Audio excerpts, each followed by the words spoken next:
Good evening. Welcome once again to The Bible Speaks Today from Latonia Baptist Church TV Ministries. Once again, as you can see from the change in the set, our set designers have been experimenting. Since they kindly moved me over to what was our main studio, in Studio One, where if you watch the Sunshine Club, you'll see most of the places are recorded there. The reason for that being, of course, there's more room, you can have 4 or 5 people sitting down. And where I was in the old studio, the old mock-up, it's kind of more intimate. And then somebody had the bright idea of putting me before the cityscape behind me here. And in fact, you know, I can't tell what it looks like much. I can see the monitor over there, but without my glasses on, it's a bit of a blur. But they seem to like it, and they're not waving at me or anything, so we'll carry on. Tonight we begin the first of the last 2 programs, I think, about Jerusalem. We're talking about cities of the Bible. We're still talking about Jerusalem. We haven't quite got there yet. But what we are doing tonight is coming to more modern times, and there's some things in the history of Jerusalem in the more modern times that are a little bit unsettling to people. It's all very well to talk about the bloodshed and the slaughter of innocents and that, when it's back in the Crusades times. Oh, that was long ago, that wasn't us. When you start talking about something in the 19th and 20th centuries, then of course people start, ooh, you know. So, for those of you who watch who have some sensitivities about Jerusalem's place in our Christian world, then be prepared for 1 or 2 little eye-openers, maybe. I don't know, maybe you already know it. But if you remember last week, we were talking about how all the different communities lived together in Jerusalem, albeit there were some restrictions about where they could go, but they eventually ended up into basically 4 quarters. They were basically around their primary signs. The Muslims were on the Temple Mount, mostly the Temple Mount, which is in the northeast of the city. Christians lived near the Church of the Holy Sepulchre, which is on the northwest side, you know. The Jews lived above the Western Wall, of course, which was southeast, and the Armenians, or the Coptics, or the Orthodox Church, for want of a better word, lived on the southwest. I mean, the division wasn't exclusive. It wasn't, cut and dried. It wasn't like you walk down the street and Armenians on one side and Jews on the other. It was intermingled, but predominantly. I imagine the best way to describe it is if you wanted to go shopping and you wanted a particularly Jewish thing, like lox of bagels or something, you went to the southeast corner, right? If you wanted an Armenian dish, that was in the southwest. So, you know, that sort of thing. And they were divided, but not totally. And then, unfortunately, it formed the basis of the 4 quarters of Jerusalem, which the British Mandate in Palestine, and if you know your history, that was rife with all sorts of political problems. But the British Mandate in Palestine from 1917 to 1948, something like that, literally divided it up to the point at some stages where there were barbed wire down the centre of the street. So that was the way the British saw, and being British, I kind of wonder why we did that. But anyway, that was the way they decided to sort it out. And a lot of changes happened to Jerusalem in the mid-19th century. Now, I make that comment, and then I thought afterwards, like nothing happened ever before. But really, a lot of things happened in our modern state. Now, Jerusalem had gone from a little village on a hill to a city to a backwater to a major city to a backwater again. I mean, if you've been following the programs, it's uphill, downhill. It's been, I forget how many times they said it had been laid to the ground. I think 11 times or something like that in its history. But Jerusalem has been one of the most, I think without danger of correction, one of the most fought over cities, both physically, with armies, and politically, that I can think of. There may be some others, but I'm not sure what they were. I mean, and it is still today a hot center of controversy, of violence, of claims people are making to this, that, and everything else. So there were several changes that happened to the city, okay? And their implications, you feel it today, and it lies at the root, if you will. There are other reasons, but the root reason between the Palestine or Palestinian and Israeli conflict in Jerusalem starts here in the mid-19th century. The first, if you like, the first sort of notice of this was just a trickle at first, just a trickle of immigrants, of Orthodox Jews. Okay, now you have to understand, in Judaism there's Orthodox and then there's modern. And Orthodox are, it's not a good comparison, but let's say if you're a Christian, the difference between fundamentalist and progressive. That's probably the easiest way. Orthodox Jews, by the book, in the book, of the book, whatever. Follow the Torah intimately. Fundamentalists in the Christian side, the Bible is the inerrant word of God. Everything it says will do, okay? Unfortunately, they don't, but there it is. A lot of these immigrants were elderly individuals who came to die in Jerusalem and be buried on the Mount of Olives. Now, that is not such a far-out thing as you may think. Even today, people sometimes express a wish that when they die, that their bodies be buried in the old farm or in the old town cemetery, or people have this desire to be buried, somewhere where they're comfortable with. Now, personally, for me, it doesn't matter where, because I'm not there. So where you bury me is really convenience for the people who want to see where I'm buried. But people are like that. They request that even today, Jews in America are taken to Israel to be buried in the Mount of Olives, okay? A lot of these 19th century people, now you have to understand that by this time, study of the Bible, those of you who watch my programs over a long period of time will know that in the 18th and 19th centuries, the study of the Bible became very important. Up till then, people kind of just took it as it was. But certainly in the 18th century and much more in the 19th, people started to read the Bible and say, well, what does this mean? The translation says this. What does it actually mean? What are we going to do? And a lot of students of Judaism believed that the Messiah would be coming in the 19th, 20th centuries. Now, we, of course, as Christians, we believe he's already come. But to Jews, Jesus might well have been a great prophet, but he wasn't the Messiah. And so they're always looking for, when is he going to come back? And there was a big movement in the 19th century, and a lot of European students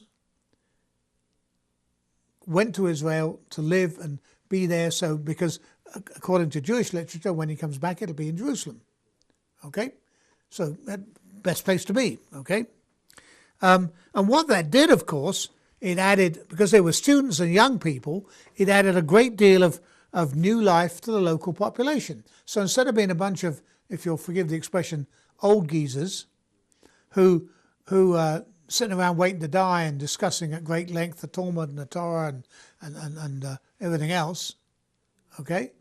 Now we've got all these young people who aren't content to sit around and do anything. Hey, Messiah's coming, let's be ready to meet him. And at the same time, now this is what's very interesting, is that a lot of European colonial powers, and I include England, France, Spain, Italy, Germany, colonial powers who had colonies in other parts of the world, okay, started to try and get toeholds in the city, try to have little establishments, making the embassy a bit bigger, making it, something else, because they began to realize that Jerusalem is a political center. It's the central figure of the three greatest religions size-wise in the world. And so each European power, be they Catholic Spain, Catholic Italy, Protestant Germany, Protestant England, all wanted to get a toehold in the city. And the reason they did that was because everybody could see that the Ottoman Empire, the Turkish Empire, basically Turco in that area, that Ottoman Empire was tottering. It was ruled by old men. It was getting ready to fall. And so everyone was getting in position to get the best benefits they can, politically. It wasn't so much because Jerusalem was the center of our faith or this sort of thing. It was to get control of Jerusalem to benefit themselves. Okay? And you have to understand also, surprisingly enough, that this was the beginning of an age of Christian religious revival. Huge revival in Christianity all over Europe. And many churches and groups of people from different parts of the world sent people to the Middle East to try and proselytize among the Muslims and especially the Jewish population. There was this big effort, as there is today. Okay? And another century later, there was this big effort to proselytize Muslims and Jews. Why? Well, there were a lot of people who believed that until the Muslims had been converted and the Jews had been converted, Christ wouldn't come back. So they were trying to precipitate the second coming of Christ. Now, if they'd read their Bibles carefully, they would realize that wouldn't have done a thing anyway, because if you remember, Jesus was quite explicit about it. He said, but of that time, nobody knows, only my Father. So you can do what you like to make things happen. Even if we converted the whole of the Muslim world to Christianity, which is unlikely, improbable anyway, I doubt it would change God's timetable one iota. But anyway, that was the big thing. The big religious thing then, as it is in modern times, 100 years ago, was to convert the Jews and the Muslims to Christianity. I mean, I'm not saying it's not a worthwhile cause, but that's the reason the struggle for Jerusalem. Okay? And then, so the combination of colonialism, European colonialism, and religious zeal showed itself in a much more scientific approach, if you will, to biblical lands in general and Jerusalem in particular. Now, by that I mean people started digging holes everywhere. Archaeology became the big thing of the do. What are you doing this summer? Oh, I'm going to the Holy Lands to dig up things. That was literally the people did that. Like nowadays we go to Florida or Barbados or somewhere. Then people took expeditions to go to the Holy Lands and take part in great architectural digs. You'll remember I mentioned in our program about Crusade, a couple of programs ago, about the Crusader castles, how T.E. Lawrence, the Lawrence of Arabia chap, cut his teeth in the Middle East, exploring and excavating in that period of time, in the early 1900s. So, and they made some spectacular finds. They found some of the holy places mentioned in the Bible. Now, they hadn't found David's temple yet, nor have they found it today either, but they found some spectacular stuff. If you go to the Holy Land today, there is a wealth of biblical type excavations you can look at. And we know so much about that period of time because of all these archaeological discoveries. So by 1860 then, middle of the late 19th century, the city, which is what we say the other day was a 1 square mile around, that's not very much, right? Was absolutely overcrowded, was absolutely, packed solid, okay? So what then they did, obviously, was began the construction of the new city of Jerusalem outside the walls. And of course, over the century, the walls have disappeared in some places. But if you look at a picture, and when we get our graphics thing sorted out, we'll be able to show you, and probably not in this program, but if you look at a picture of Jerusalem today, it is huge, covers a whole area. But if you look carefully, you can see the wall outline of the original city. And so as soon as this happened, people start staking their claims, don't they? Hey, we're going to build outside the walls. Okay, I want that spot there, or what have you. And the Russian Orthodox Church began constructing a huge, well, huge for its time, a huge complex, which is known today as the Russian compound. Well, very imaginative, isn't it? But anyway, the Russian compound, which is only a few hundred meters from the Jaffa Gate. So if you locate in your Bible the map of Jerusalem in the early centuries, and then look where the Jaffa Gate is, and look out from there, you will see that that area became, outside the walls, became the Russian compound. And so that was a kind of a mercantile place, a place for merchants and for administration. But the first real attempt at a residential settlement outside the walls of Jerusalem. Now, the reason this didn't happen before is because nobody wanted to be outside the walls. If the Messiah's coming, or if the second coming of Christ, whichever viewpoint you take, you want to be inside the walls. Being outside the walls was not like being inferior or second class. But once that was overcome, the Jews built a small, the first ones, they built a small complex on a hill overlooking the Zion Gate, across from the Valley of Hinnom. Now you have to understand, Jerusalem's on a hill, the old city, but all around it, it's not flat. It's hilly. It's a hilly part of Palestine. And so all these places dotted on hills, if you look at Jerusalem, the majority of houses are on the side of a hill, somewhere, wherever they are. Okay? But I'm going to make a mess of this spelling, I know I am, or this pronunciation. But the Mishkanot Sha'anim was this settlement, and it eventually became so popular and so big that it set the precedence for other new communities. In other words, people look and say, hey, they did pretty good there, good situation, top of the valley, just across there, we'll take that hill. Okay, and so they then caused a lot of new communities to spring up west and north of the city. So if you look at the city, you look for north, so west and north, there is these big settlements.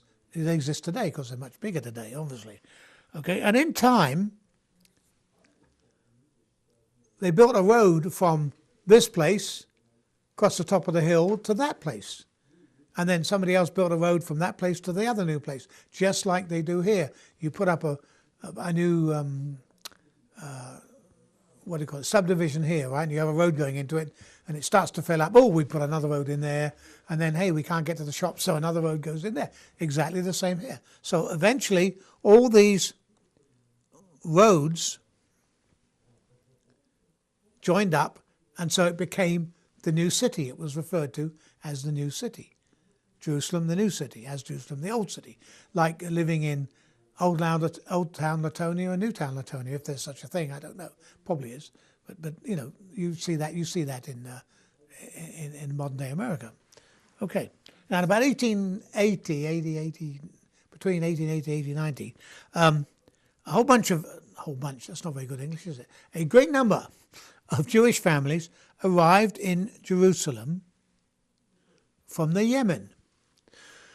Now, the Yemen is the bottom part of Arabia. It used to be Aden and Yemen, now it's all Yemen, okay? But the bottom part of Arabia had a big Jewish community there, huge big Jewish community. It's an Arab country, but it had a huge, big Jewish community.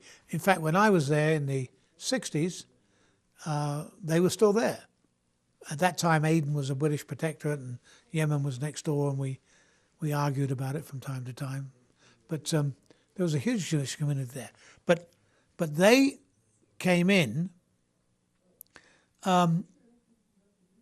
in really destitute conditions. They got there, they didn't have penny to their name, they were starving, they were in really bad conditions. They got out of Yemen to avoid the persecution, and of course typically, and modern day Americans might want to think about this, initially they weren't accepted by the Jews of Jerusalem. Now fancy that, a bunch of Jews, refugees from another country, come into your city and you don't want them there. What is it, NIMBY, not in my backyard? Okay, so it happened then.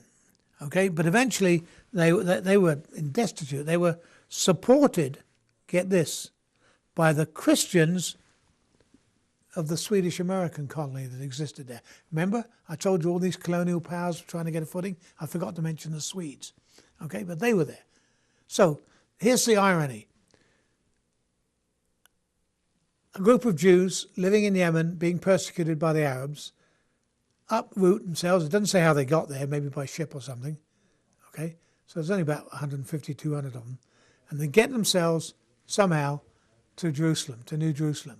And they don't have any money and they're destitute.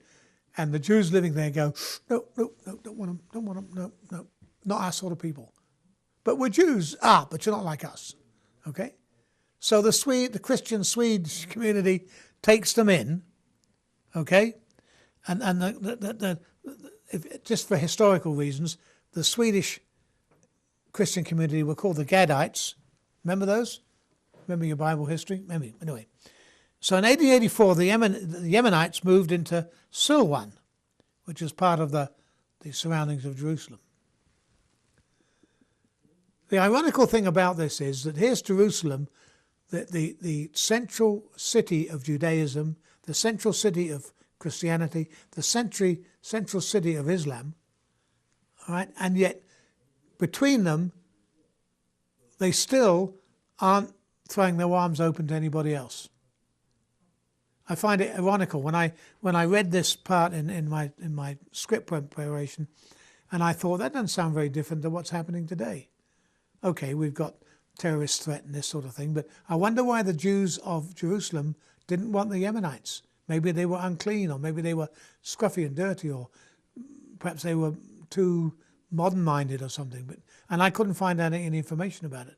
Something, if you know, contact me. Okay, so now we come to that unfortunate political choices that were made after the First World War. Okay, the British, or the Allies, were victorious over the Ottoman Empire, which was the Turks. So if you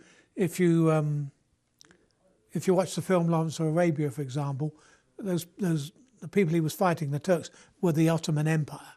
Okay, it collapsed during World War One, and when General Allenby, another name to conjure with, had a victory in Palestine, he was the commander-in-chief of the Egyptian Expeditionary Force. Now you have to understand that to the British, or to the Allies, the desert campaign, Jerusalem, all that, was a sideshow. It wasn't that big a deal initially. Germany, France, that was the big deal, the trenches and all that nausea. Arabia, and if you watch the film Lawrence of Arabia, it brings it out there quite interestingly enough, and that's based on history too. Arabia wasn't that important, and then people started thinking about the oil. Okay, so in 1917, Allenby walks in Jerusalem, literally walks into Jerusalem on December the 11th, rather than drive in, with the tanks and all that good stuff, out of respect for the Holy City, which is remarkable. A remarkable piece of political genius. Because had he have gone in with mechanized stuff and everything else, the Arabs and Jews living there would have probably been up in revolt instantly. Okay? Now remember, the Turks, the Ottoman Empire, was Islam. The Jews were obviously Judaism. Okay, so by the time he took Jerusalem in December of 1917, the city was a total patchwork of communities. Originally by osmosis, if you say. Now it had grown to all these different communities, the Ammonites over here and this, all these different patchwork of communities. If you walk through Jerusalem in those days, if you judge a community by its music, you'd hear the music change as you went down the street, that sort of thing. And each one had its own ethnic character. And the British, continued that. They split the old city up, yes, into four. But the new city, they just left it alone. And so the new city grew up outside the city walls with all this patchwork of different ethnicities. And there are, as we've discussed before, more than one sort of Christian, right? You have Protestant and Methodist and Presbyterian, and there are 2 or 3 different sects of Jews, and there are 2 or 3 different types of Islam, followers of Islam, Shiites, Sunnis, this sort of thing. So you've got this patchwork of places coming up in the new city around Jerusalem. And we'll leave it there for tonight, and we'll go back to it next week. So keep your Bible handy and read it as often as you can. Until then, next week, good night. God bless.